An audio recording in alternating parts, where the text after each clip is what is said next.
Welcome back to another Devlog. This week I added some new textures and I added a new feature that will allow me to build new levels in a faster and better way. Before the video starts, I just want to announce one new thing that I'm really excited about. I have decided to start streaming my development process here on YouTube. I don't really have a schedule or anything. I will be streaming whenever I'm working on the game. I'll be posting on my Instagram or Twitter account whenever I'm going live.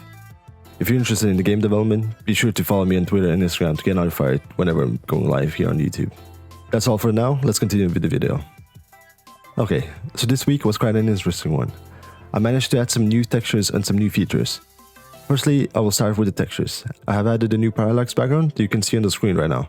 I have based it on a desert type area, and I think it looks quite nice, and I like it that it looks so much different from the forest area. The next new thing that I added was a new player texture. I have added a goblin player.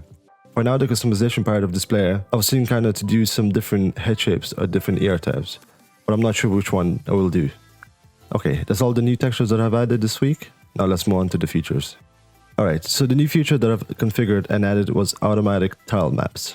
This automatic tile map system will help me to create the levels in an easier way.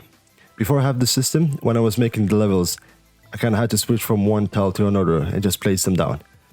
What this system does, it predicts which tile to show whenever a tile is placed. As you can see on the screen right now, I'm using the same tile, but multiple different tiles appear and they all fit together. So now instead of placing the tiles one by one, I can use the big area tile placement tool and place multiple tiles at once. This is such a great way of creating new levels. I think I will be using it from now on.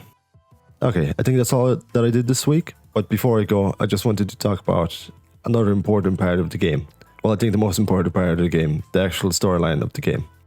Okay, so the main idea was that the game is going to be a 2D platformer based on the interaction between the player and the pet.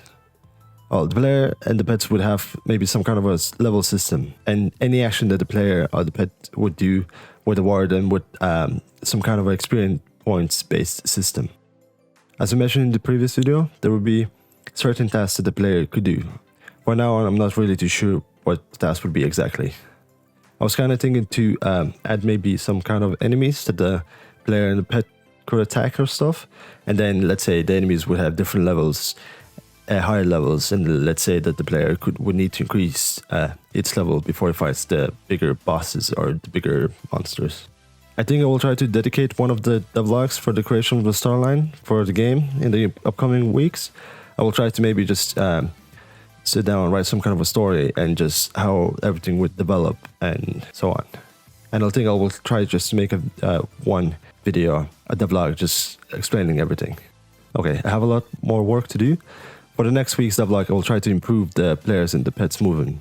For now, they kind of be janky and sometimes you can't really jump and stuff, so I'll try to fix that. But that's more likely going to be on screen unless I'm just going to mention it in the next devlog.